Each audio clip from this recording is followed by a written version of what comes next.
throughout the night. And how is New York City faring right now, especially during the pandemic?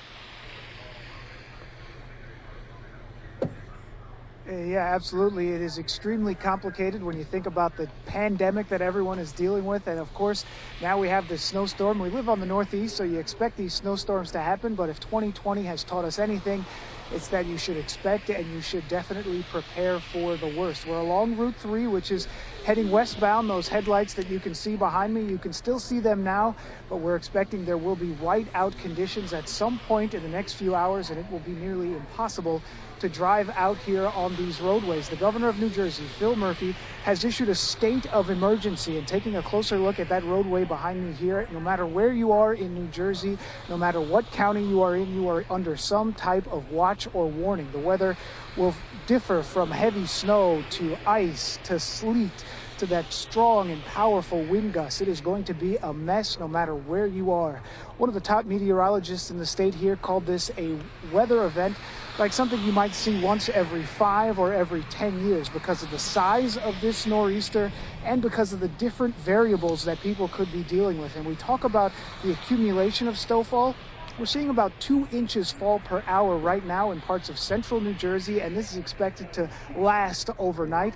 So in some parts of the state, we could see between 18 to 24 inches. We're talking about 1.5 feet to 2 feet of snow. This is a storm unlike anything that we've seen here in the last few years, and it's something that everyone is urged to be prepared for. Everyone is urged to start thinking about what they're going to have to do in the morning, because no matter how much snow you shovel out of your driveway tonight, when you wake up tomorrow morning, there will be more that will be in your driveway, that will be in your neighborhood, and it will be a big problem that everyone will be dealing with for the next few days. Back to you in the studio. Dan, just wanted to follow up with you. Just one more question. We're getting reports too, especially in Manhattan, for those students who can go in person to school, that has been closed. We don't know if students who are doing classes remotely, if they get a snow day. I wanted to ask, is the pandemic interfering with any of the salt trucks and the plows, and was that difficult to mobilize with this first major storm of the year?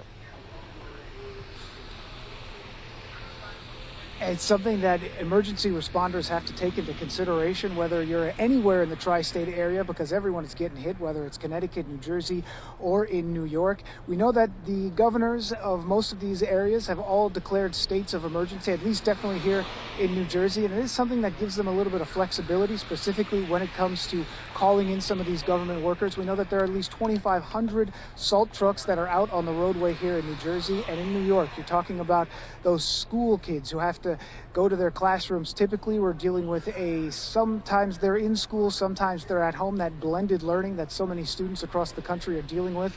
Well, tomorrow we know that all New York City students are staying home, but they will still have to attend classes. They'll have to attend classes online. Here in New Jersey, it varies. It varies by county to county. There's not one uniform directive that's coming down from the state government. It depends on what county that you are in. Most school districts, though, have decided to cancel class tomorrow, but students will likely still have to attend class online, depending on if we still have power. All right, Fox 5's Dan Bowen's there, live for us in New Jersey. Thanks for joining News Now from Fox, and stay safe and stay warm. Thank you very much.